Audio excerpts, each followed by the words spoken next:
Hello dear students, welcome to AV coaching classes. आज की class हम लेकर आए हैं आपके लिए क्लास सेवन्थ का चैप्टर 7 कंपेयरिंग क्वांटिटीज़ का एक्सरसाइज 7.2 7.1 हमने लास्ट लेक्चर में कवर किया और जाना कि किस तरह से एक फ्रैक्शन को परसेंटेज में कन्वर्ट किया जाता है या डेसिमल में कन्वर्ट किया जाता है, या किस तरह से परसेंटेज को डेसिमल में कन्वर्ट किया जाता है। इन सभी से आगे चलकर आज हम बात करेंगे कुछ ऐसी क्वांटिटीज़ की जिनका डेली लाइफ में, देखिए परसेंटेज का हमारी डेली लाइफ में बहुत ज़्यादा महत्व है, बहुत ज़्यादा इम्पोर्टेंस है। तो इसलिए आप इस चैप्टर को सीरियस लेके चलें ताकि आपको फर्दर आने वाली इस तरह की प्रॉब्लम्स को फेस ना करना पड़े और आप इजीली किसी के भी द्वारा पूछी परसेंटेज का आसानी से आंसर दे पाएँ। तो चलिए आज की क्लास को शुरू करते हैं। So hey dear students, welcome to AV coaching classes. फिर से मैं आपका स्वागत करता हूं।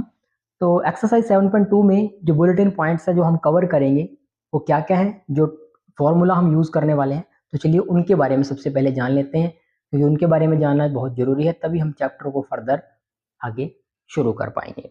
तो चलिए पहला बात करते हैं कॉस्ट प्राइस। ये कॉस्ट प्राइस क्या होता है? यहाँ पे the buying price of any item is known as cost price, जिसको हम सीपी बोल देते हैं। ठीक है, द कॉस्ट प्राइस। मान लो आप एक दुकान पर गए और दुकान पर आपने कोई ये लगा लो कि कोई बिस्किट का पैकेट आपने 8 रुपए में खरीदा, तो जो वो खरीदने पर उसकी कॉस्ट आई उसको बोल देते हैं उसका कॉस्ट प्राइस। ठीक है, मान लो आप कोई दो छोटे मोटे दुकानदार हो या आपकी कोई बहुत बड़ी शॉप है और आप किसी कंपनी में गए, वहां से कोई सामान लिया और वो सामान सामान को आपने खरीदा, तो उस टाइम पे जो आपने खरीदा वो आपका हो गया कॉस्ट प्राइस। ठीक है, तो कॉस्ट प्राइस क्या होता है? The buying price of any item, किसी भी आइटम का जो खरीदारी का मूल्य है उसको कॉस्ट प्राइस बोल दिया जाता है। फिर सेकंड बात करते हैं सेलिंग प्राइस की। सेल क्या करना, इनकी the price at which any item is sold is called selling price, और इसको एसपी से डिनोट किया जाता है। सेलिंग प्राइस यानी कि आपने वो, जो मैंने एग्जांपल दिया, आपने बिस्किट का पैकेट 8 रुपए का लेकर आए और आपने उसको 10 रुपए में फर्दर कस्टमर को बेच दिया, तो अब जो आपने बेचा 10 रुपए में वो आपका हो गया सेलिंग प्राइस। ठीक है, ठीक है बच्चों, तो समझ में आ गया कॉस्ट प्राइस क्या होता है, सेलिंग प्राइस, जिसको हम हिंदी में क्रय और विक्रय मूल्य बोलते हैं। क्रय मूल्य वो होता है कि जिस प्राइस पर, जिस रेट पर आपने कोई वस्तु खरीदी, वो उसका हो गया कॉस्ट प्राइस। और सेलिंग प्राइस हो जाता है जिस रेट पर आपने वो जो ऑब्जेक्ट है, जो वस्तु है, जो वो बेची। ठीक है, तो ये दो चीजें। इसी तरह से इन्हीं के बेस पे हमें किसी चीज को बेचने में प्रॉफिट होता है और किसी को बेचने में लॉस होता है। तो प्रॉफिट कब होगा, ये तो आप सभी जानते हैं कि मैंने कोई 8 रुपए में कोई भी चीज खरीदी और उसको 10 रुपए में बेच दिया, तो मुझे अब प्रॉफिट हुआ या लॉस हुआ? ऑब्वियसली बात है, मुझे प्रॉफिट हुआ है ना, 2 रुपए का मैंने फायदा कमाया। लेकिन अगर मैं कोई चीज 8 रुपए की खरीद के और फर्दर उसको 6 रुपए में बेच देता हूँ, तब मुझे क्या हुआ? अब मुझे नुकसान हुआ, तो अब मुझे लॉस हुआ। तो प्रॉफिट क्या होता है कि if CP less than SP, यानी कि अगर आपका कॉस्ट प्राइस ज्यादा है, जिस रेट पर आपने खरीदा वो कम है, और जिस रेट पर आपने बेचा सेलिंग प्राइस वो ज्यादा है, तो ऑब्वियसली आपको प्रॉफिट होगा, लाभ होगा, है ना, फायदा होगा आपका। तो प्रॉफिट निकाला कैसे जाता है, कितना प्रॉफिट आपको हुआ? तो जितना प्रॉफिट हुआ उसको निकालने के लिए होता है profit is equal to S P minus C P, यानी कि सेलिंग प्राइस में से हम कॉस्ट प्राइस को माइनस कर दें। इतनी कोई चीज हमने बेची, मान लो 10 रुपए की बेची और उसको 8 रुपए में हमने खरीदा था, तो जो 2 रुपए का हमें क्या हुआ, प्रॉफिट हुआ, तो वो हमारा प्रॉफिट हो जाता है, उसको हम प्रॉफिट बोल देते हैं। वहीं पे लेकिन अगर इसका उल्टा हो जाए कि सेलिंग प्राइस लेस हो जाए कॉस्ट प्राइस से, यानी कोई चीज हमने खरीदी 10 रुपए में, ठीक है, और उसको 8 रुपए में बेच दिया। ठीक है, 10 में खरीदी यानी उसका कॉस्ट प्राइस था कितना, 10 रुपए, और उसको सेल कर दिया हमने 8 रुपए में, तो अब हमें क्या हुआ, 2 रुपए का नुकसान हो रहा है वहां पे। तो जब 2 रुपए का नुकसान हो रहा है तो हम लॉस में चल रहे हैं। तो लॉस को कैसे निकाला जाता है, सीपी माइनस एसपी करके। प्रॉफिट का उल्टा, कि हमने कोई चीज 10 रुपए में खरीदी थी और 8 रुपए में बेचना, तो हमें 2 रुपए का लॉस हो रहा है। तो लॉस परसेंटेज कैसे निकाली जाती है, loss divide by CP. CP बोले तो क्या फॉर्म है सीपी की, कमेंट करके बताएं। Cost price multiply by 100। ठीक है, तो ये फॉर्मूला हम यूज करने वाले हैं इस एक्सरसाइज में। आप इनको चाहे तो एक साइड में कॉपी में नोट डाउन कर लीजिए और साथ साथ फिर ट्राई करेंगे 1 बाय 1 एक्सरसाइज के कंप्लीट क्वेश्चंस को। तो चलिए एक और सबसे इंपॉर्टेंट फॉर्मूला, मैं कहता हूँ कि ये सबसे बेसिक और सबसे इंपॉर्टेंट फॉर्मूला है, आपकी लाइफ में भी काम आने वाला है। इस फॉर्मूले को बिल्कुल अपने दिमाग में बिठा लो। कहीं भी आपको किसी चीज का इंटरेस्ट निकालना हो, किसी टाइम की ड्यूरेशन निकालनी हो, कोई इंटरेस्ट निकालना हो, कितने परसेंट इंटरेस्ट लगा है, सिंपल इंटरेस्ट का फॉर्मूला है। तो सिंपल इंटरेस्ट जो का होता है वो होता है principal multiply by rate multiply by time divide by 100। अब प्रिंसिपल क्या होता है जी? तो प्रिंसिपल होता है प्रिंसिपल अमाउंट, यानी कि जो अमाउंट, मान लो अभी आपने देखा होगा कि जो बैंक वगैरह होते हैं वो गाड़ियों पर लोन देते हैं। तो लोन देते हैं, मान लो कोई आपको ने 5 लाख रुपए का लोन लिया, या छोटा, चलो छोटी रकम ले लेते हैं कोई। मान लो आपने किसी से 1,000 रुपये उधार लिए, ठीक है। तो वो जो 1,000 रुपये है वो क्या हो गया? प्रिंसिपल हो गया, प्रिंसिपल अमाउंट हो गया। फिर उस पे लगता है कुछ ब्याज, जिसको हम इंटरेस्ट बोलते हैं। अब ब्याज किस रेट से लगा? मान लो आपने वो 1,000 रुपये किसी दूसरे व्यक्ति से 2 साल के लिए लिए, उधार लिए। अब उसने कहा कि मैं तो भाई हर साल का आपसे 12% लूंगा इस पे। कितना परसेंट? 12%। तो वो 12% पर ईयर आपका क्या हो गया? रेट हो गया। और कितने टाइम के लिए आपने लिया वो यहाँ आ जाएगी। 2 साल के लिए अगर मैंने वो लिया 1,000 रुपये को विद 12% रेट से, तो हमारे पास उसका अगर हमें निकालना कि इंटरेस्ट कितना बनेगा, यानी कि 1,000 के ऊपर हमें कितना और देना पड़ेगा, तो उसको बोलते हैं सिंपल इंटरेस्ट, वो हमें चुकाना पड़ेगा। और डिवाइड कर देते हैं 100 से। तो इस तरह से हम किसी भी अमाउंट का इंटरेस्ट निकाल सकते हैं कि अगर हमने कोई 1,000 रुपये में, जैसे हम बाइक लेकर आते हैं, तो सुना होगा कि लोन पे बाइक लेकर आए, किस्तों पे लेके आएंगे। तो किस्तों पे जब हम बाइक लेके आते हैं तो वो कुछ ना कुछ हमें एक्स्ट्रा पे करना पड़ता है। मान लो आपने कोई बाइक लेके आए 70,000, 70,000 की आपने बाइक ली, और आपने देखा कि 2 साल बाद आप जो उसकी वैल्यू चुका रहे हो वो है 80,000 रुपये। तो 10,000 आपने एक्स्ट्रा चुकाए, तो वो 10,000 आपने उसका इंटरेस्ट पे किया है, ठीक है, उस अमाउंट का इंटरेस्ट पे किया है। तो इस तरह से आप किसी भी वैल्यू का इंटरेस्ट निकाल सकते हैं, ठीक है। और प्रिंसिपल अमाउंट भी निकाल सकते हैं, रेट भी निकाल सकते हैं। इनमें से कोई एक चीज आप लोग को निकालने को बोले तो फॉर्मूले को बाय बाय करके इसलिए निकाल सकते हैं। चलिए, अब समय को वेस्ट ना करते हुए, बेसिक चीजें हमने जान ली हैं, अब टाइम को वेस्ट ना करते हुए अब हम शुरू करते हैं एक्सरसाइज के क्वेश्चंस को। चलिए पहली स्टेटमेंट को पढ़ते हैं हम एक्सरसाइज की। सो फर्स्ट स्टेटमेंट हमें क्या गिवन है? Tell what is the profit and loss in the following transactions. Also find profit percentage and loss percentage in each case. हमें 3-4 केस दिए हैं, पहले पार्ट में 4 केस हैं। वन बाय वन इनको स्टडी करते हैं और इनका सोल्यूशन निकालने की कोशिश करते हैं और देखते हैं कि किसमें हमें प्रॉफिट हो रहा है और किसमें हमें लॉस हो रहा है। तो चलिए शुरू करते हैं।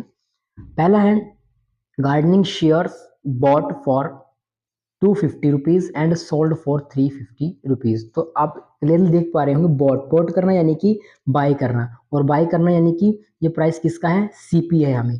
तो सोल्यूशन अगर इसका निकाले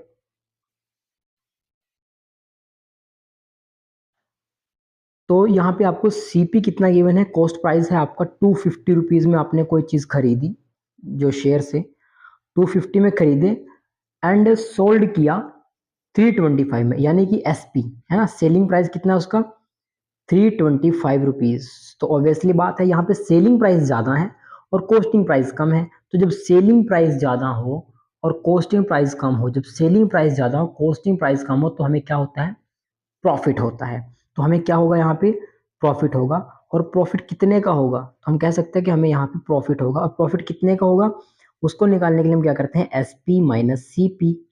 तो कितना हो जाएगा? 325 माइनस 250, है ना, यानी कि selling price minus costing price, cost price. तो कितना आया? ₹75 का हमें क्या हुआ? प्रॉफिट हुआ। अब प्रॉफिट हमने निकाल लिया, अब क्या निकालेंगे? Percentage profit. तो प्रॉफिट परसेंट निकालने के लिए कुछ नहीं करना, बस फॉर्मूला आपको रटा होना चाहिए, यानी कि याद होना चाहिए, आप आराम से लगा लोगे। तो क्या हो जाएगा? प्रॉफिट को अभी के लिए मैं फॉर्मूला लिख रहा हूँ, लेकिन नेक्स्ट क्वेश्चन के लिए मैं फॉर्मूला नहीं लिखूंगा, डायरेक्ट क्वेश्चन को सॉल्व करूंगा आपके लिए। और cost price CP multiply bye 1 100। तो कितना प्रॉफिट हुआ 75 रुपीज़ का।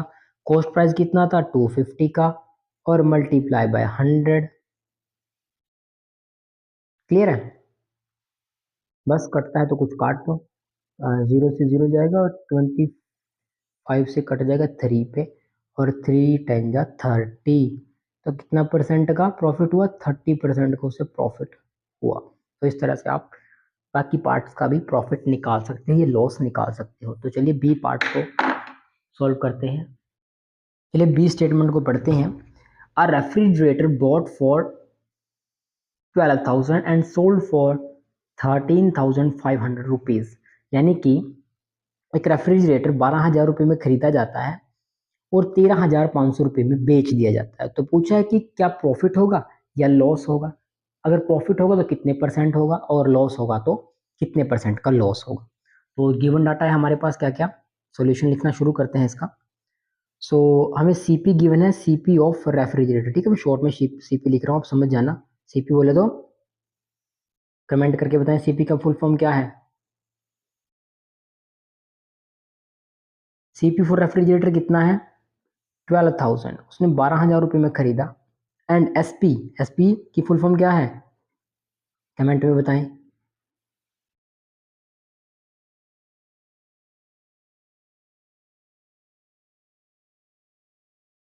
और सेलिंग प्राइस कितना है 13,500। अब ऑब्वियसली बात है, क्लियरली दिख पा रहा है ये वैल्यू ज़्यादा है, ये वैल्यू ज़्यादा है, ये ज़्यादा है और ये क्या है सेलिंग प्राइस। तो अगर सेलिंग प्राइस ज़्यादा हो और कॉस्ट प्राइस कम हो तो हमें क्या होता है, फायदा या नुकसान। फायदा होता है, तो हमें प्रॉफिट होगा।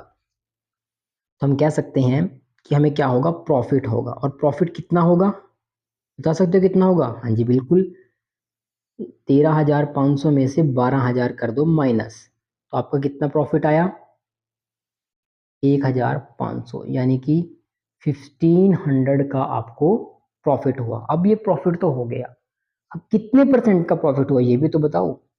तो प्रॉफिट परसेंटेज निकालेंगे इसके लिए हम, है ना। और प्रॉफिट परसेंटेज का फॉर्मूला, हाँ जी, प्रॉफिट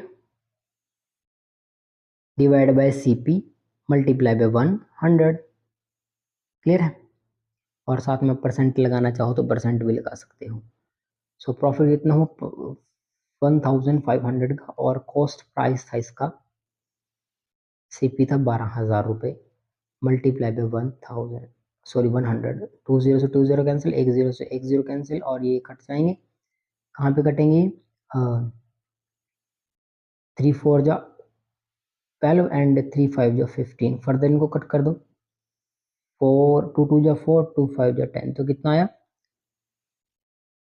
कितना है आपका ये 25 डिवाइड बाय 2% और विच मीन्स 12.5%। तो 12.5% का प्रॉफिट हुआ उसे। ठीक है, क्वेश्चन नंबर 3 की तरफ बढ़ते हैं। सो स्टेटमेंट सी को पढ़ते हैं। A cupboard bought for 2,500 rupees and sold for 3,000 rupees. यानी कि 2,500 रुपये में कोई कपबोर्ड खरीदा और 3,000 रुपये में बेच दिया। तो बताइए उसे प्रॉफिट हुआ या लॉस हुआ। सबसे पहले कपबोर्ड की हम कॉस्ट प्राइस लिख लेते हैं, सॉल्यूशन लिखते हैं इसका। सो क्या होगा सीपी ऑफ कपबोर्ड। ठीक है, कपबोर्ड का सीपी, तो कितना है कपबोर्ड का सीपी 2,500 रुपये, है ना। और एसपी कितना होगा सेलिंग प्राइस ऑफ कपबोर्ड, तो ये हो जाएगा 3,000 रुपीज। अब नेट प्रॉफिट हो गया लॉस होगा। तो हम देख पा रहे हैं सेलिंग प्राइस ज़्यादा है और कॉस्ट प्राइस कम है, तो ऑब्वियसली हमें यहाँ पे भी क्या होगा, प्रॉफिट होगा। कितने का प्रॉफिट होगा वो तो आएगा CP minus CV, sorry SP minus CP करके। सो 3,000 माइनस 2,500 विच इज इक्वल टू 500। तो कितने रुपए का प्रॉफिट हुआ 500 रुपये का प्रॉफिट हुआ। और प्रॉफिट परसेंटेज के लिए कैसे करेंगे, प्रॉफिट कितने परसेंट का हो ये कैसे पता लगाएंगे। तो profit percentage is equal to profit divide by CP selling price और मल्टीप्लाई बाय 100। 2 जीरो से 2 जीरो कैंसिल और ये 25 और 220। तो कितने को 20% का प्रॉफिट हुआ।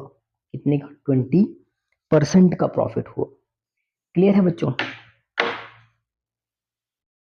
सो यहाँ पे फोर्थ पार्ट की स्टेटमेंट पढ़ते हैं फर्स्ट क्वेश्चन के। A skirt bought from 250 and sold for 150। होगा कोई आपके जैसा 250 रुपये की टी शर्ट लेके आया और 150 रुपये में बेच दी, तो ऑब्वियसली बात है क्या होगा?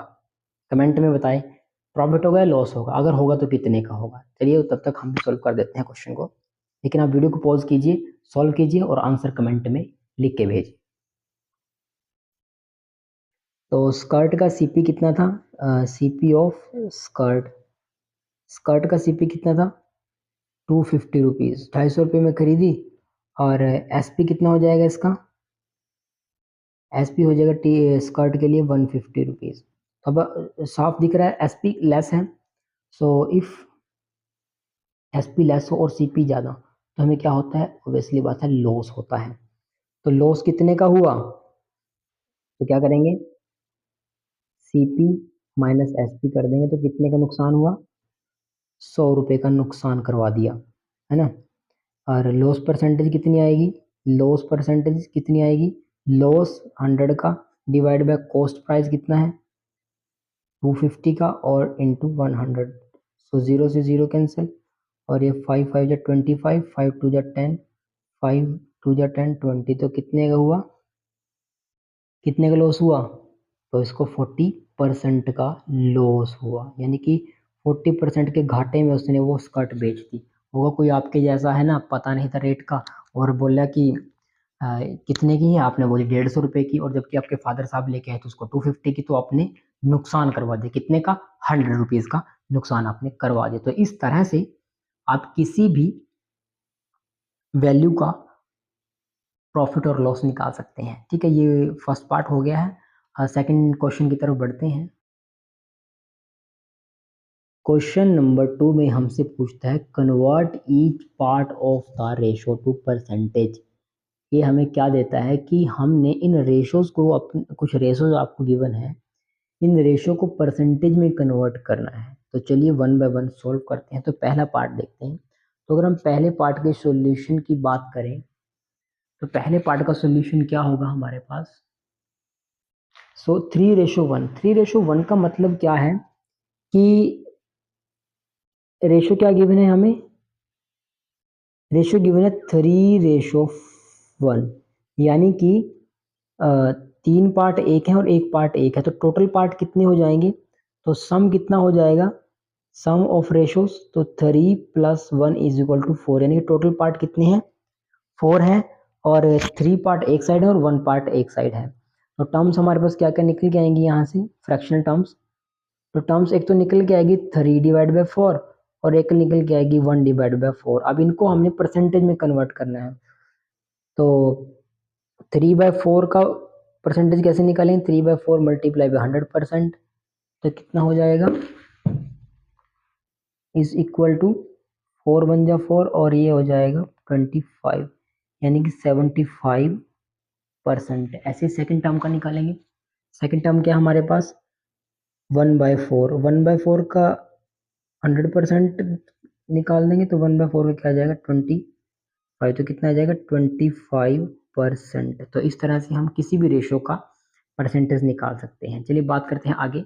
आगे हमारे पास देखो रेशो क्या गिवन है, उसका अगर हम सोल्यूशन निकालें तो रेशो हमारे पास गिवन है 2:3:5। अब इनका सम करेंगे तो सम क्या आ जाएगा? 2 + 3 5 और +5 10, तो टोटल कितना है? 10। अब 1/1 इनकी टर्म्स, तो टर्म्स हमारे पास क्या आ जाएंगी यहाँ पे? तो ये टर्म्स हमारे पास आएंगी, एक तो 2/10 और एक आएगी 3/10 और एक आएगी 5/10। अब इनकी क्या निकालेंगे हम? परसेंटेज निकालेंगे। तो फर्स्ट पार्ट की परसेंटेज निकालते हैं, 2/10 का परसेंटेज में कन्वर्जन, तो 0 से 0 यानी कितना आया? 20%। और सेकंड के लिए क्या करेंगे? 3/10 मल्टीप्लाई बाय 100, 0 से 0 यहाँ भी कैंसिल, तो कितना आएगा? 30%। और थर्ड पार्ट क्या हो जाएगा? 5/10 मल्टीप्लाई बाय 1, 0 से 0, तो कितना आएगा? 5 10 जा 50%। तो इस तरह से हम किसी भी वैल्यूज़ का इजीली आंसर निकाल सकते हैं, किसी भी रेशो का।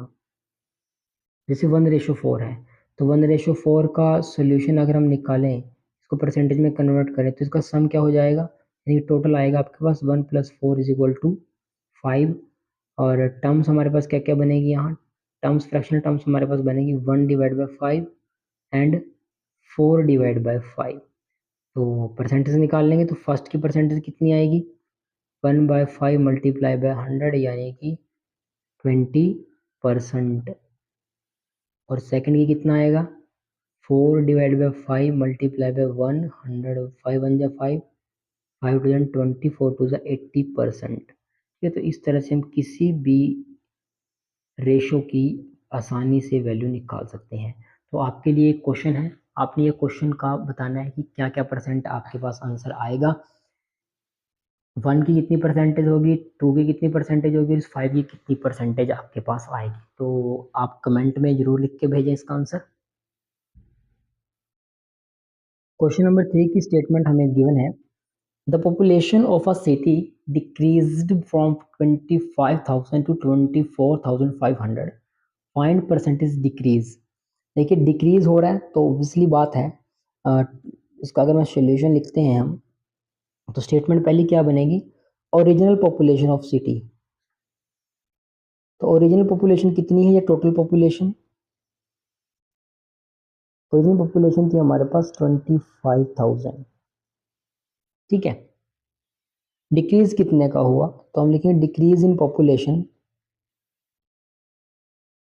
डिक्रीज इन पॉपुलेशन, तो वो हो गया 24,500 का। अब कितना डिक्रीज हुआ, लॉस हुआ या प्रॉफिट हुआ, तो ऑब्वियसली बात हमें क्या हुआ यहाँ पे, लॉस हो रहा है ना। तो पॉपुलेशन में डिक्रीज कितना आएगा, तो डिक्रीज थी है ना, तो चेंज कितना आया पॉपुलेशन में, बेसिकली चेंज बोलें या डिक्रीज बोलें, कितना डिक्रीज हुआ पॉपुलेशन में, तो 25,000 माइनस 24,500 यानी कितने का, 500 का क्या होगा, नहीं 500 का लॉस हुआ। अब इस लॉस का हमने बनाना है, परसेंटेज निकालनी है, तो हम लिख सकते हैं परसेंटेज डिक्रीज इन पॉपुलेशन। तो कितने परसेंट का डिक्रीज हुआ पॉपुलेशन में, तो लॉस निकालने क्या फॉर्मूला, लॉस कितने का, 500 का। सीपी सेलिंग प्राइस वहाँ बोलते थे, यानी कि हम बोल देंगे कि कितने जो आपके पास टोटल आपके पास पॉपुलेशन थी और मल्टीप्लाई बाय 100, 20 से 20 कैंसिल और 0 से 0 कैंसिल, ये 25 से 2 आ जाएगा। ठीक है, तो कितना हो गया यहाँ पे आंसर आपका कितना आया, 2% आंसर आ गया। ठीक है, तो हम कह सकते हैं कि 2% डिक्रीज हुई आपकी पॉपुलेशन, 25,000 से 24,500 जाने में कितने का हुआ आपके पास, 2% का आपके पास लॉस हुआ, या 2% जो आपकी पॉपुलेशन है वो डिक्रीज हुई।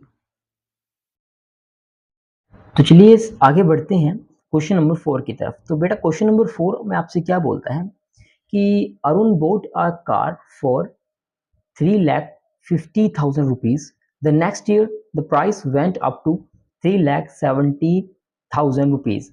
So what was the percentage increase of price? यानी कि अरुण है वो कार खरीदता है 3.5 लाख रुपए में, और अगले साल जो उस कार का प्राइस है वो 3.5 लाख रुपए से 3,70,000 रुपए हो जाता है। तो पूछा कि जो इंक्रीज हुआ वो कितने का हुआ, और हमें बताना है कि जो इंक्रीज हुआ वो बेसिकली कितने परसेंट का इंक्रीज हुआ, तो हमें ये बताना है। तो चलिए इसका सॉल्यूशन शुरू करते हैं इस क्वेश्चन का। तो इसको कैसे सॉल्व करेंगे, देखो अब ओरिजिनल प्राइस क्या है कार का, मान लो original price of the car. ठीक है, कार का ओरिजिनल प्राइस कितना है, 3,50,000। इंक्रीज कितना हुआ, अब इंक्रीज प्राइस कितना है, हम लिखेंगे इंक्रीज प्राइस। इंक्रीज प्राइस कितना होगा बेटा, ये हो जाएगा 3,70,000। ठीक है, अब कितने का इंक्रीज हुआ वो हम निकाल लेंगे। सो कितने का इंक्रीज हुआ,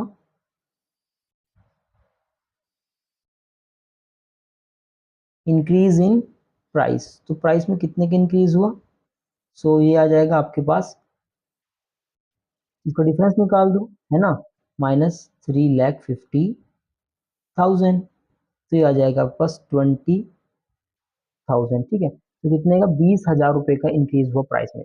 अब हमें इस प्राइस को करना है कन्वर्ट किसमें, परसेंटेज में। तो परसेंटेज में कन्वर्ट करने के लिए क्या करेंगे, बस आपको पता है परसेंटेज इंक्रीज, सो परसेंटेज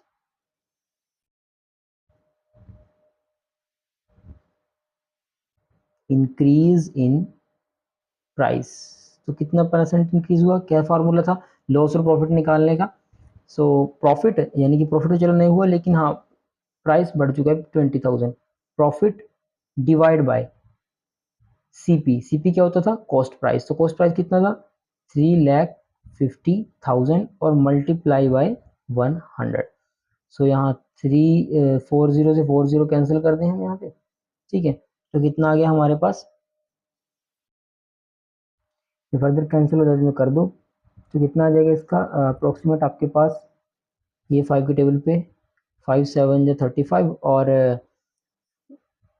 आपके पास आ जाएगा कितना आ जाएगा ये 2020, तो 224 2 जा 40 डिवाइड बाय 7, विच मीन्स कितना आपके पास 40 डिवाइड बाय 7%, और लिख सकते हैं 5 इंटू 5 डिवाइड बाय 7%, ठीक है। तो ये आपका आंसर आ जाएगा। क्लियर है, बिल्कुल आसान था, कोई मुश्किल है ना, आई थिंक कोई मुश्किल इसमें नहीं थी, इस न्यूमेरिकल में सम में, तो आसान था, है ना। इतने में कार खरीदी और इतना उसका प्राइस इंक्रीज हुआ, तो जब इंक्रीज हुआ तो यानी कि उसको क्या हुआ, प्रॉफिट हुआ। तो प्रॉफिट अभी उसने बेची तो नहीं थी चलो, लेकिन प्राइस उसका इंक्रीज हुआ 20,000 रुपये, तो उस 20,000 का हम परसेंटेज में निकालेंगे। तो कितना इंक्रीज हुआ, यानी कि 40 डिवाइड बाई 7% इंक्रीज हुआ प्राइस में, ठीक है। तो इस तरह से आप निकालेंगे। फिर चलिए बढ़ते हैं आगे क्वेश्चन नंबर 5 की तरफ। तो बेटे क्वेश्चन नंबर 5 की स्टेटमेंट हमें क्या कहती है, I bought a TV for 10,000 rupees and sell it at a profit of 20%. How much money do I get for it? यानी कि मैं कोई टीवी खरीदता हूँ 10,000 रुपये में और उसको सेल कर देता हूँ 20% प्रॉफिट पे। अब आपको क्या दे रखा है, प्रॉफिट दे रखा है ऑलरेडी, लेकिन आपने क्या बताना है कि वो जो आपने 20% प्रॉफिट दिया तो एक्चुअल में जो प्राइस था वो कितना आपको मिला, ठीक है। 10,000 में आपने कोई टीवी खरीदा और उस पर 20% प्रॉफिट में उसको बेच दिया, और अब आपको बताना है कि जो नया प्राइस आपको मिला वो कितने रुपीस था। आसान है, हो जाएगा, है ना। तो चलिए इसको भी सोल्यूशन करते हैं।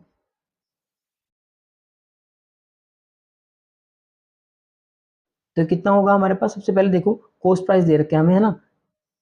बाइंग प्राइस क्या होता है, सीपी, यानी कॉस्ट प्राइस कितना है 10,000, और प्रॉफिट दे रखा है हमें, प्रॉफिट प्रॉफिट दे रखा है 20% का। तो हम प्रॉफिट वाला फॉर्मूला यहाँ पे यूज करेंगे। तो प्रॉफिट का फॉर्मूला क्या होता था, प्रॉफिट इज इक्वल टू, क्या होता था आपका प्रॉफिट का फॉर्मूला, तो प्रॉफिट का फॉर्मूला क्या था आपके पास, selling price minus cost price, ठीक है, और डिवाइड बाय आपको क्या आ जाता था यहाँ पे, कॉस्ट प्राइस जो आपका आता था, है ना, उनका डिफरेंस सेलिंग प्राइस और कॉस्ट प्राइस का डिवाइड बाय कॉस्ट प्राइस और मल्टीप्लाई बाय 100, यही था कॉस्ट प्रॉफिट परसेंटेज निकालने का फॉर्मूला। तो अब हम क्या करेंगे, प्रॉफिट परसेंटेज को यहाँ लिख देता हूँ परसेंटेज प्रॉफिट, ताकि आपको कंफ्यूजन ना रहे। परसेंटेज प्रॉफिट निकालने का फॉर्मूला ये होता था। अब हमें ये सेलिंग प्राइस निकालना है, आपको सीपी गिवन है, आप पुट करोगे और यहाँ से निकाल लोगे। तो चलिए फॉर्मूले को भी पहले इंटरचेंज कर देता हूँ मैं। तो मैं प्रॉफिट को अगर मैं इधर रखूँगा, कि प्रॉफिट की वैल्यू हमारे पास गिवन है 20%, और ये 100 इधर मल्टीप्लाई में है, तो इधर आके मान लो इधर हमने रखना है सिर्फ सेलिंग प्राइस को, सेलिंग प्राइस हमें निकालना है। तो अगर मैं यहाँ से ये 100 इधर जाके क्या हो जाएगा, डिवाइड में आ जाएगा, क्लियर है। और साथ में क्या होगा, अभी देखो ये सेलिंग प्राइस और मेरे पास बचा कॉस्ट प्राइस, और ये जो कॉस्ट प्राइस है डिवाइड में, तो ये इधर आके क्या हो जाएगा मेरे पास, मल्टीप्लाई में चला जाएगा, है ना, यही कुछ होगा। फिर अभी ये कॉस्ट प्राइस बचा तो इसको यहाँ से माइनस कर देंगे, तो कितना हो जाएगा आपके पास, ये profit multiply by cost price divide by 100, और इधर ये कॉस्ट प्राइस क्या हो जाएगा, प्लस हो जाएगा, तो आपको क्या आ जाएगा, सेलिंग प्राइस आ जाएगा। तो प्रॉफिट कितना हुआ हमें 20%, यानी 20 मल्टीप्लाई बाय कॉस्ट प्राइस कितना था आपका 10,000 डिवाइड बाय 100 प्लस अब यहाँ पे कॉस्टिंग प्राइस कितना है आपका 10,000। ठीक है, तो यहाँ से कितना हो जाएगा ये 2 जीरो से हम 2 जीरो को ब्रैकेट में बंद कर दें ताकि आपको आसानी से समझ में आ जाए। तो 2 जीरो से 2 जीरो कैंसिल हो जाएगी और आपको कितना आएगा यहाँ पे ये आ जाएगा 20 × 100 क्या आ जाएगा आपके पास ये आ जाएगा। मैं इसको सेलिंग प्राइस को इधर लिख देता हूँ, ठीक है, SP ये हमें निकालना था। तो आपके पास ये आ जाएगा 2000 प्लस 10,000, ठीक है, तो कितना आ जाएगा 12,000। तो यानी कि जो सेलिंग प्राइस था वो कितना आया था 12,000। तो आपने 10,000 में जो टीवी खरीदा था वो आपने कितने में बेचा 12,000 रुपये में बेचा। तो इस तरह से आप किसी भी क्वेश्चन को आसानी से सोल्व कर सकते हैं। ठीक है, देखिए इसका अल्टरनेट मेथड भी है, वो भी हम आपको करा सकते हैं। ठीक है, तो वो वहाँ से भी आप निकाल सकते हैं, लेकिन ऐसे भी यहाँ से आप इसको इजीली निकाल सकते हैं। ठीक है, अब बढ़ते हैं क्वेश्चन नंबर 6 की तरफ। क्वेश्चन नंबर 6 की स्टेटमेंट को पढ़ते हैं कि हमसे जो एग्जामिनर है वो क्या पूछ रहा है। तो क्वेश्चन नंबर 6 बोलता है Juhi sells a washing machine for 13,500, she loses 20% in the bargain, what was the price at which she bought it. तो अभी यहाँ से आपको क्या पूछा है, कमेंट करके बताएं क्या पूछा है क्वेश्चन में आपसे, कॉस्ट प्राइस पूछा है या सेलिंग प्राइस पूछा है। जल्दी से कमेंट करें, फिर हम इस क्वेश्चन को शुरू करते हैं। तो चलिए मैं काउंटिंग करता हूँ 1 2 3, चलिए शुरू करते हैं, सॉल्यूशन लिखना शुरू करते हैं इस क्वेश्चन का। तो Juhi sells a washing machine for this, देखो जब सेल किया तो आपको क्या मिल रहा है यहाँ पे सेलिंग प्राइस। सेलिंग प्राइस, तो सेलिंग प्राइस कितना है, सेलिंग प्राइस है आपके पास 13,500 रुपये। अब उसको क्या हो लॉस हुआ, ध्यान रहे लॉस है ना, बार्गेनिंग में उसको 20% का लॉस हुआ। सो लॉस परसेंटेज आपको गिवन है, परसेंटेज लॉस आप बोल सकते हो कितना है 20%। और आपसे पूछा क्या है what was the price at which she bought it, यानी कि आपको वो प्राइस निकालना है जितने में आपने वो मशीन खरीदी थी। ठीक है, आपने वो प्राइस निकालना है। तो यहाँ से भी पिछले वाले न्यूमेरिकल की तरह होगा, बिल्कुल आसान है ना। तो इसका भी क्या करेंगे हम फॉर्मूला लॉस का फॉर्मूला लगाएंगे और वहाँ से निकाल लेंगे। ठीक है, तो मैं डायरेक्ट कर दूँ, आप फॉर्मूले को देख लेना। ठीक है, कैसे किया है, जो पिछले में किया था ऐसे ही करते हैं। तो यहाँ फॉर्मूला हमारे पास क्या बन जाएगा, cost price of washing machine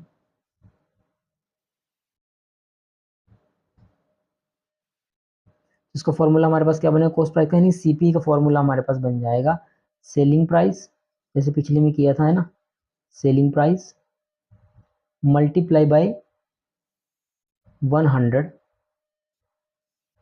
divide by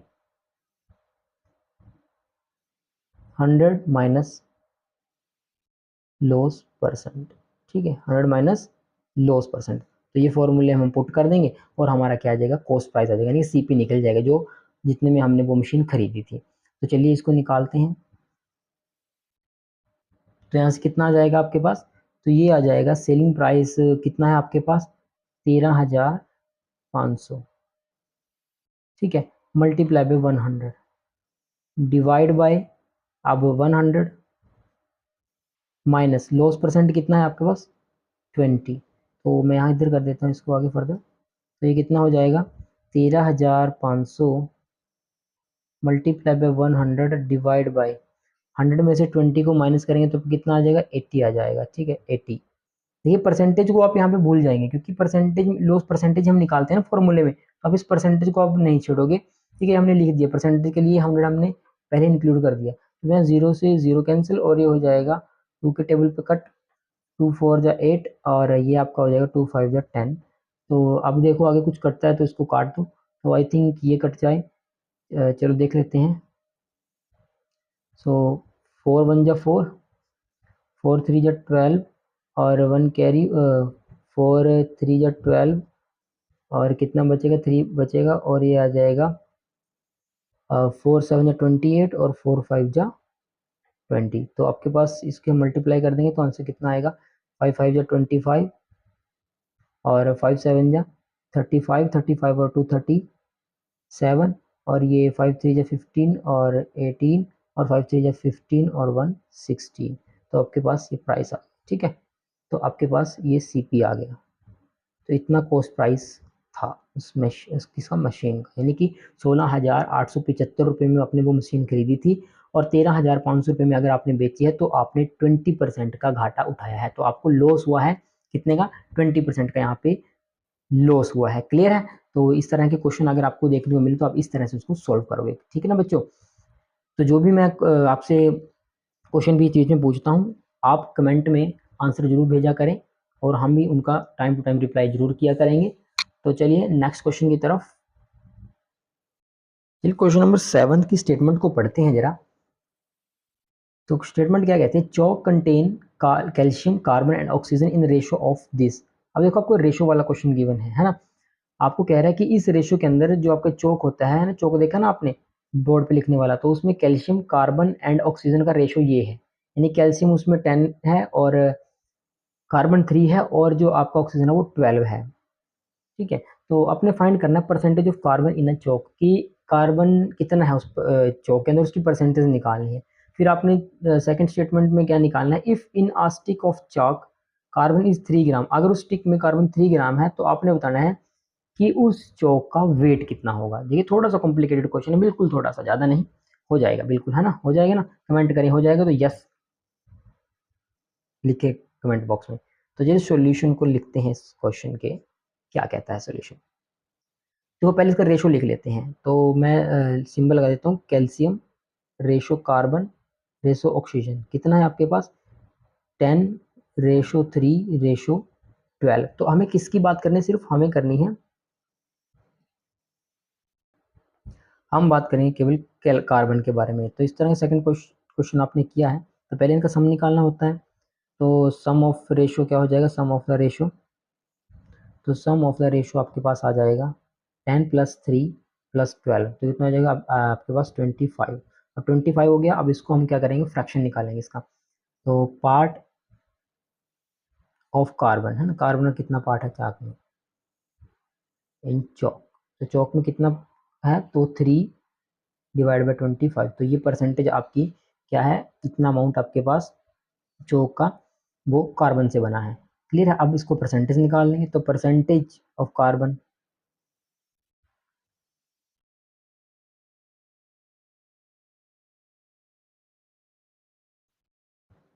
percentage निकालने के लिए क्या करते हैं, बस छोटा सा काम, 100 से मल्टीप्लाई, ठीक है, और साथ में विद परसेंटेज। तो 25 बजे 25 जो 4 थे जो 12, तो आपको कितना आ गया, 12% आपका क्या है, कार्बन है। क्लियर है, कितने परसेंट, 12% कार्बन है। परसेंटेज आ गया, 12% कार्बन है और यहाँ आपको वेट दे रखा है, ठीक है। मान लेते हैं आपको चौक का वेट निकालना है, यहाँ कर यही कर देते हैं सेकंड पार्ट को।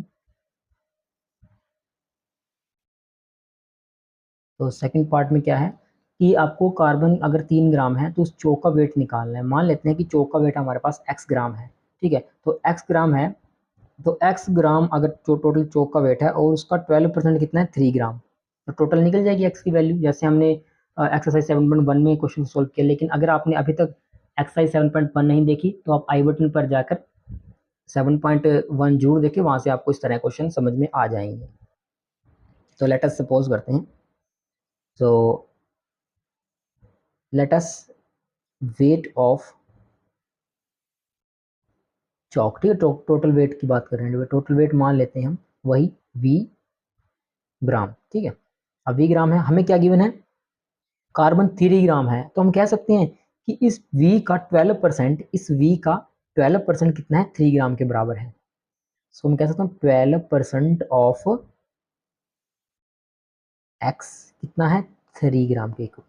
तो आप यहाँ से निकाल लो बस, 12% ऑफ x का मतलब क्या है, 12/100 multiply by X, sorry x हमारे पास यहाँ v ले रहे हैं, v is equal to 3 gram, बस इसको इंटरचेंज कर दो, v is equal to 3 multiply by 100 divide by 12, 3 1 3 3 4 12, 4 1 4, 24 पे कट हो जाएगा तो कितना आ गया आपके पास, 25। सो टोटल वेट कितना है इसका, 25 ग्राम ही है, ठीक है। वैसे भी आपका सम कितना आ रहा था, 25 आ रहा था रेशियोज का सम, ठीक है। रेशियो सम आपके पास 25 आ रहा, तो ये आपके पास वेट भी कितना आया, 25 ग्राम इसमें क्या है, कार्बन है। अगर मैं आपसे पूछूं कि 25 ग्राम इसमें कार्बन है, और अगर मैं ये सेम क्वेश्चन को थोड़ा चेंज करूँ, मैं बोल दूं आपको कि आप ऑक्सीजन के लिए बताइए यही सारी चीज़ें, ऑक्सीजन का कितना परसेंट इंक्लूड हो रहा है, और ऑक्सीजन अगर इसमें 3 ग्राम प्रेजेंट है, तो मुझे बताइए आप कमेंट करके कि कितना ग्राम इसका ऑक्सीजन होगा। ठीक है, टोटल आपको अब आ चुका है, आप बताएंगे कि कितने ग्राम इसमें क्या है, कैल्शियम प्रेजेंट है। तो ये एक्सरसाइज आपके लिए है, आप सॉल्व कीजिए इस क्वेश्चन को और कमेंट में आंसर जरूर लिखकर भेजिए। ठीक है, अब क्वेश्चन नंबर 8 को देखिए, जो हमारी स्क्रीन पर इस प्रकार है। सो क्वेश्चन नंबर 8 की स्टेटमेंट को पढ़ते हैं। क्वेश्चन नंबर 8 की स्टेटमेंट हमें क्या बोलती है कि Amina buys a book for 275 rupees and sell it at a loss of 15%. How much does she sell it for? ठीक है, क्या कह रहा है यहाँ पे, हमें स्टेटमेंट बोल रही है कि अमीना एक बुक खरीदती है 275 रुपये में, और उसको 15% लॉस के साथ उसको सेल कर देती है। तो आपने बताना है how much does she sell it for, कि वो कितने परसेंट लॉस में बेचती है उसको। ठीक है, आपको दो तरीके से आप इसको क्वेश्चन को कर सकते हो, जैसे इस तरह क्वेश्चन है, या तो आपको फार्मूला इंटरचेंज करना पड़ेगा, या आप क्या करो, पहले लॉस परसेंटेज निकालो। लेकिन लॉस परसेंटेज निकालने के लिए हमें क्या चाहिए, हमें चाहिए होगा इसका सेलिंग प्राइस, तो सेलिंग प्राइस निकालेंगे वहां से। ठीक है, तो लॉस परसेंटेज का हम डायरेक्ट फॉर्मूला लगाएंगे। ठीक है, मैंने अभी 7 क्वेश्चन आपको करा दिए हैं, तो अब मैं आपको फॉर्मूला लिख के नहीं दिखाऊंगा, मैं डायरेक्ट यहाँ पे क्वेश्चन को सॉल्व करता हूँ। ठीक है, तो आपके पास क्या है, यहाँ पे सीपी आपको गिवन है, कॉस्ट प्राइस कितना है, कॉस्ट प्राइस आपका 275 रुपए, और क्या गिवन है आपको, लॉस गिवन है। ठीक है, लॉस परसेंटेज गिवन है जो कितनी है आपकी, 15% आपको लॉस हो रहा है। तो आपने बताना है कि 15% लॉस में सेल करके उसको कितना, 15% को उसको लॉस हो गया, तो बताना है कि उसने सेल कितने रुपए में की, है ना, आपने बताना है कि कितने उसने सेल किया, कितने में।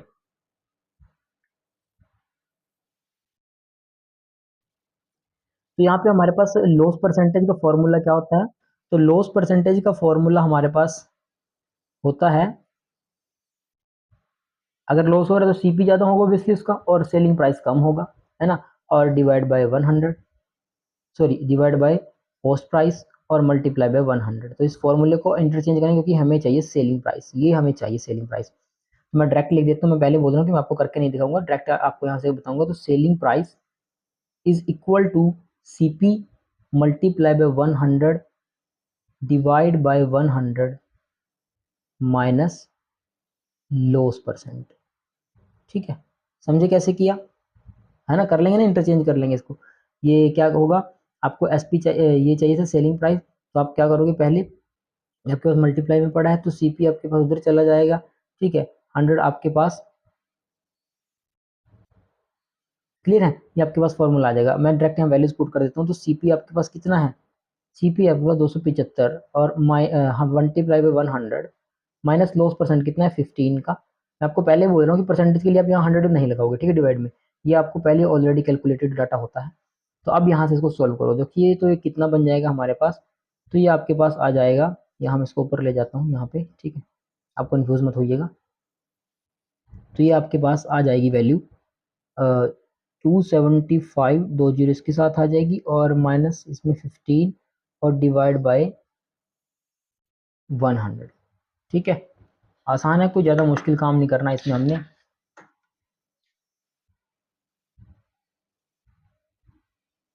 तो आपके पास से कितनी वैल्यू आ जाएगी, तो यहाँ से इसको हम क्या करेंगे, देखो ये थोड़ा फॉर्मूले मिस्टेक हो गया, यहाँ से हम इसको ब्रैकेट में बंद कर लेंगे। ठीक है, तो ये आपके पास हो जाएगा 85।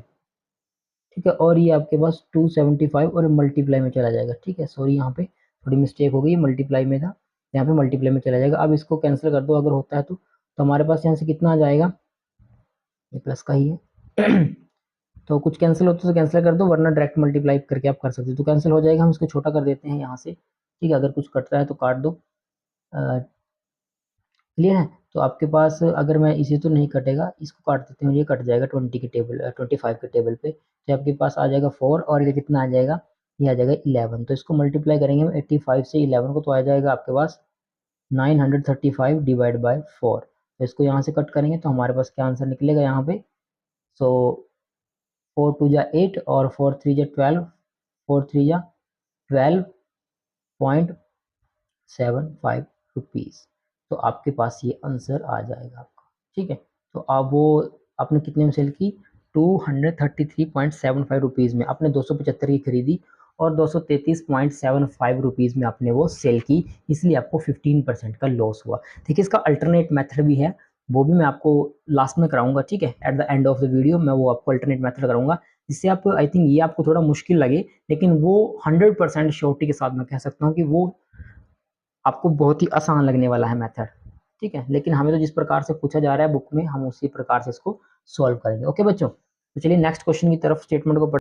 सो 9th क्वेश्चन की स्टेटमेंट में हमें क्या बोला है, find the amount to be paid at the end of 3 year in each case. देखिए ये क्वेश्चन थोड़ा अलग टाइप का है। आपको ध्यान हो, मैंने वीडियो की स्टार्टिंग में ही आपको फॉर्मूले कराए थे सिंपल इंटरेस्ट के, याद है ना। तो सिंपल इंटरेस्ट का मैंने आपको फॉर्मूला बताया था, वहाँ वो बड़ा फॉर्मूला यहाँ पे यूज़ होगा सिंपल इंटरेस्ट का। वैसे तो आप निकालते रहो, काफ़ी आपको मुश्किल पड़ने वाला है।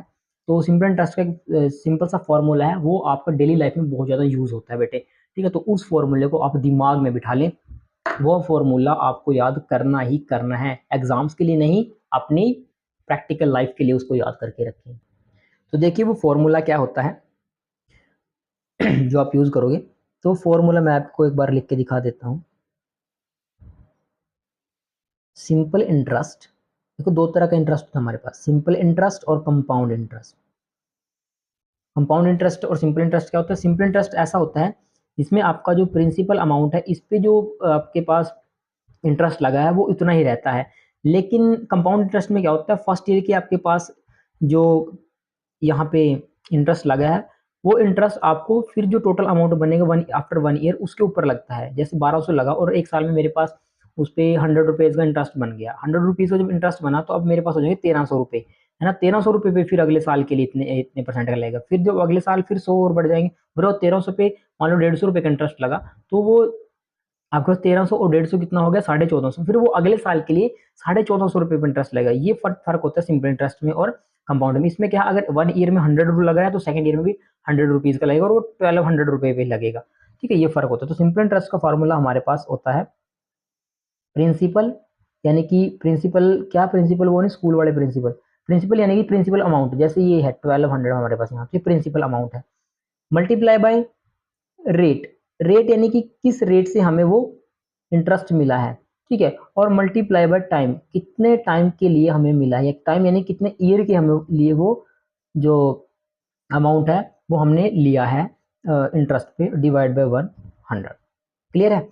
और एक टर्म और, अब ये पी ए लिखा है, देखो पी ए का मतलब क्या होता है, per annum, per annum, per annum यानी कि 1 ईयर के लिए, 1 ईयर के लिए, ठीक है। पर एनम का मतलब 1 ईयर होता है। अब आपको सारे डाउट क्लियर होंगे। तो जब भी अब आप कभी बैंक के सामने से गुजरेंगे तो आपको ऐसी टर्म्स बहुत ज़्यादा देखने को मिलती है कि कार लोन ले जाइए इतने परसेंट पी ए पे। तो पी ए का मतलब क्या है, पर एनम, यानी कि एक साल के लिए आपको इतना इंटरेस्ट पे करना होगा जब भी आप कोई कार या गाड़ी या गोल्ड लोन कुछ भी लेंगे, ठीक है। तो ये तभी मैं आपको बोल रहा हूँ कि ये फॉर्मूला आपकी लाइफ में बहुत ज़्यादा काम आने वाला है अगर आपको ये पता है। तो अब क्या है, प्रिंसिपल अमाउंट, देखिए प्रिंसिपल अमाउंट मेरे पास कितना है यहाँ, 1200 रुपीज़, मल्टीप्लाई बाय रेट, किस रेट से हमें मिला, रेट यानी कितने परसेंट इंटरेस्ट पे मिला। देखो यहाँ पे परसेंटेज है, इस परसेंटेज जनरेट करने खत्म करने के लिए हमें यहाँ पहले ही ऑलरेडी एक 100 लगा मिलता है। Multiply by 12, multiply by time, time कितना है आपको 3 ईयर के लिए बोला है, तो यहाँ पे 3 डिवाइड बाय 100। देखो कुछ भी नहीं किया, फॉर्मूले में पुट किया और डायरेक्ट हम आंसर निकाल देंगे। देखो बिल्कुल ही 2 स्टेप का आंसर इसका हो जाएगा हमारा। तो इस तरह से आप किसी भी कॉम्प्लिकेटेड क्वेश्चन को आसानी से सोल्व कर सकते हो इस तरह के ये फॉर्मूला लगा के। तो simple interest is equal to principal amount multiply by rate multiply by time divide by 100, ठीक है। अगर आपको यहाँ वीडियो समझ में आ रही है तो आप थंब का इमोजी हमारे चैनल पर भेजें कमेंट में, ताकि हमें पता चल जाए कि जो आप को ये पढ़ाई करने में इंटरेस्ट आ रहा है, ठीक है। तो चलिए आगे हम इसको सोल्व करते हैं। तो कुछ कटता है काट दो, आई थिंक ये 2 जीरो से 2 जीरो गायब हो जाएंगे। सो हमारे पास 12 × 12 × 3, बस इसको सोल्व कर दो। ज़्यादा मुश्किल था बिल्कुल भी नहीं।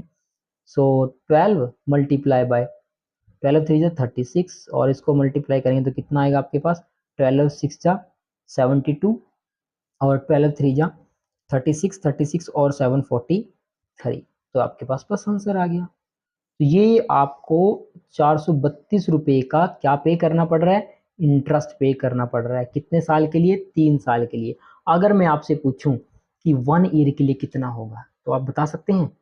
3 ईयर के लिए आपको 432 रुपीज पे करने पड़ रहे हैं एज अ इंटरेस्ट। यानी कि अगर आपने 1200 रुपये लिए थे, ठीक है, at the beginning of the year, तो at the end of the 3 year, 3 साल के बाद आपको इतना और चुकाना पड़ेगा। यानी कि टोटल आपको देने पड़ेंगे 2361 रुपीज, यानी कि 1632 रुपये आपको देने पड़ेंगे यहाँ पे। ठीक है, तो आपसे यही आपसे पूछा था कि find the amount to be paid, कि 3 साल बाद आपको कितना पैसा देना पड़ेगा। तो आपको 1632 रुपीज देने पड़ेंगे और इंटरेस्ट उस पर कितना लगा, मैं लिख देता हूँ इंटरेस्ट। तो कितना इंटरेस्ट लगा, 432 रुपीज। तो जब भी आप अगली बार बैंक में जाएं तो अपने फादर के साथ जाएं और आप उनको फटाफट से कैलकुलेशन करके बता दें, ताकि आपके फादर समझे कि आप बहुत ही होशियार हैं, है ना, और आपको ये नहीं पता कि आप ये सीखे हैं एबी कोचिंग क्लासेस से। ठीक है, तो चलिए बी पार्ट को करते हैं। बी पार्ट भी इसी तरह का है। अगर मैं आपको बोलूं कि आप इसको खुद सॉल्व करके कमेंट में आंसर लिख के दें तो क्या आप कर सकते हैं? अगर आप कर सकते हैं तो वीडियो पॉज करें और इसका आंसर हमें कमेंट करके बताएं। ठीक है, हमारे लिखने से पहले 1 2 3। चलिए, आपने कर लिया होगा। अब हम इसका सोल्यूशन शुरू करते हैं। सो अभी हमने निकाला इंटरेस्ट का फार्मूला क्या था, मैं इसको आई से डिनोट कर देता हूँ। I is equal to principal P multiply by rate R multiply by T time divide by 100। ठीक, मैंने शॉर्ट फॉर्म में लिख दिया, principal rate time divide by 100। So principal amount कितना अब यहाँ पे हमारे पास 7500 rupees multiply by rate. Rate यानी कितने परसेंट इंटरेस्ट पे हमें मिला पर ईयर के लिए, 5%। मल्टीप्लाई बाय टाइम, कितने टाइम के लिए निकालना है, 3 ईयर के लिए, डिवाइड बाय 100। बस हो जाएगा, 2 जीरो से 2 जीरो मार दो। कितना आंसर बचा, I is equal to 75 multiply by 5 3 जा 15। तो बस इसको कर दो आप, कितना आ जाएगा, 15 5 जा 75 और 15 7 जा, ये हो जाएगा 15 5 जा 75 और 15 7 जा 105 और इसमें 7 और ऐड कर दो तो कितना हो जाएगा 100, कितना हो जाएगा 112। ठीक है, तो ये आ गया आपके पास आंसर। तो इतना इंटरेस्ट आपको पे करना पड़ेगा। ठीक है, इतना इंटरेस्ट 1125 रुपीज आपको 3 साल में पे करने पड़ेंगे। प्लस अब आपको पूछा है कि आपने टोटल अमाउंट कितना पे किया, ये तो आपने लिया, ये तो आप वापिस ही करोगे उसका, प्लस इतना और चुकाओगे। तो आपको पूछा है अमाउंट, यानी कि आपको अमाउंट पूछा। तो अमाउंट का अगर मैं फॉर्मूला बताऊं, वैसे फॉर्मूले की जरूरत भी नहीं है, तो फॉर्मूला क्या बन जाएगा इसका, principal amount plus interest, principal amount plus interest. तो प्रिंसिपल अमाउंट कितना था 7500 प्लस इंटरेस्ट कितना है 1125। तो आपके पास टोटल आ जाएगा 8625 रुपीज। तो इतना अमाउंट आप पे करोगे एट द एंड ऑफ कितने साल के बाद, 3 ईयर्स के बाद। ठीक है, अगर आपको 1 ईयर के लिए पूछ ले तो क्या करोगे, 1 ईयर के पूछ लिए तो टाइम 1 लगा दोगे। आपको 5 ईयर के लिए पूछ ले तो कितना, 5 लगा दोगे। आपको पूछ ले, आपको रेट डबल कर दे, मान लो रेट आपको 10% कर दे, तो आप क्या करोगे, बस कुछ नहीं, यह रेट में चेंज कर दोगे। ठीक है, तो जो भी आपको दिया जाता है, मान लो आपसे इस तरह क्वेश्चन है और आपसे कुछ और पूछ लिया जाए, आपसे पूछ लिया जाए कि इतना अगर मैं इतना पे कर रहा हूँ eight the end of 3 year, तो उससे पूछे कि किस रेट से आपने मुझे जो लोन दिया, तो आप क्या करोगे, वहां पे इस रेट को निकालोगे। टाइम पूछा, टाइम निकालोगे। प्रिंसिपल अमाउंट पूछा है, प्रिंसिपल आपको इंटरेस्ट दे दे और पूछे प्रिंसिपल अमाउंट कितना होगा, आपने जो प्रिंसिपल अमाउंट है कितना लिया था, तो आप वहां से निकाल सकते। एक ही सिंगल फॉर्मूले को इंटरचेंज करके, जैसे हमने पिछले में सेलिंग प्राइस और कॉस्ट प्राइस निकाला था, लॉस परसेंटेज और प्रॉफिट परसेंटेज का यूज करके, ऐसे हम यहाँ पे इसको निकाल सकते हैं। ठीक है, अब बढ़ते हैं इस चैप्टर के क्वेश्चन नंबर 10 की तरफ। यहां तक आपको समझ में आ रहा है? अगर आपको समझ में आ रहा है तो आप कमेंट में थंब इंप्रेशन के साथ लाइक बटन जरूर भेजें। तो आगे हमारे पास क्वेश्चन नंबर 10 पढ़ लेते हैं, इसको भी क्या बोलता है। What rate gives 280 rupees as interest on a sum of 56,000 in 2 years? देखिए मैंने अभी लास्ट क्वेश्चन में आपको बताया और आपसे क्वेश्चन पूछ भी लिया इसी से रिलेटेड। ठीक है, बिल्कुल आसान हलवा क्वेश्चन है, हलवा। ठीक है, 2 मिनट में कर दोगे आपको अगर फॉर्मूला आता है तो। देखिए आप क्या दे रखा है, ध्यान से देखेंगे हम गिवन क्या क्या है। एक तो पहले आपको प्रिंसिपल अमाउंट गिवन है। ठीक है, जो जो चीजें गिवन है मैं यहाँ उतार लेता हूँ एक बार ताकि कंफ्यूजन ना रहे। तो प्रिंसिपल कितना है आपके पास, 56,000 रुपीज। और क्या गिवन है, टाइम पीरियड गिवन है आपके पास, कितने टाइम के लिए है आपको जो इंटरेस्ट है वो 2 ईयर्स के लिए। ठीक है जी, और क्या गिवन है, ये क्या गिवन है, what rate gives 280 as interest.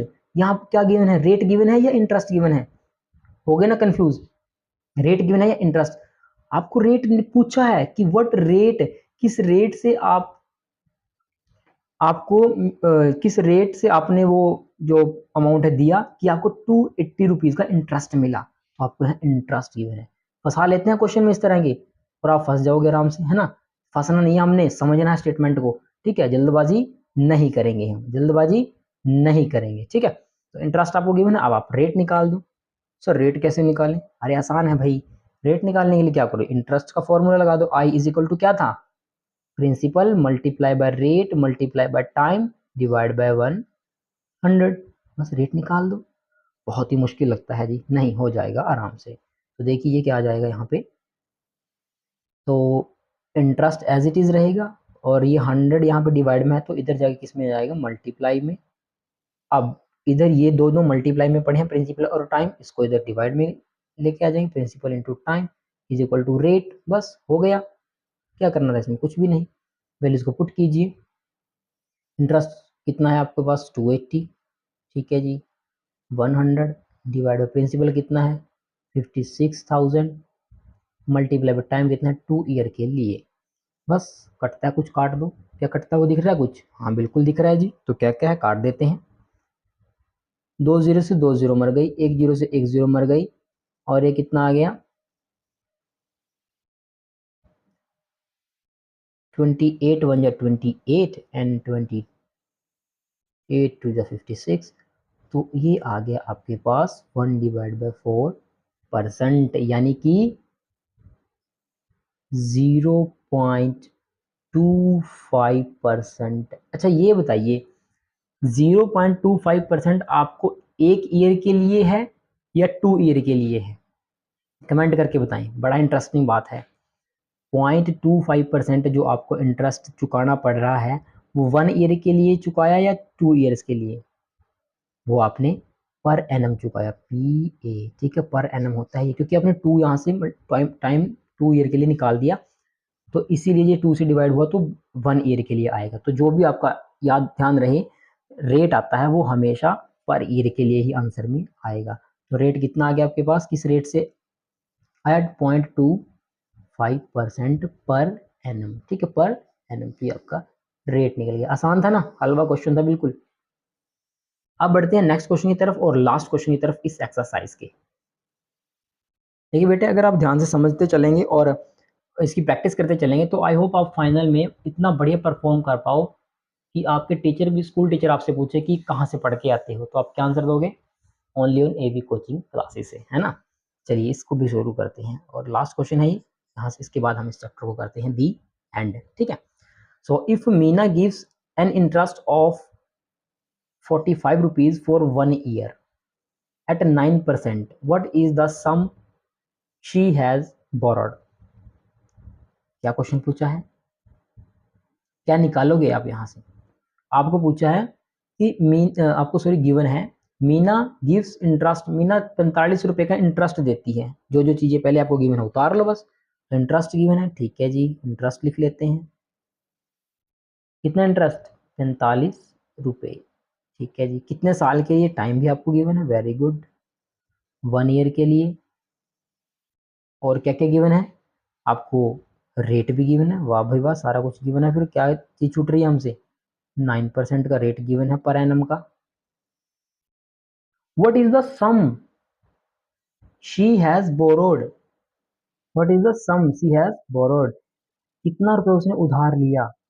तो कितना लिया, क्या आएगा यहाँ पे, क्या इंटरेस्ट निकलेगा, क्या प्रिंसिपल अमाउंट निकलेगा, या टोटल अमाउंट निकलेगा, क्या निकलेगा? तो यहाँ पे हम निकालेंगे प्रिंसिपल।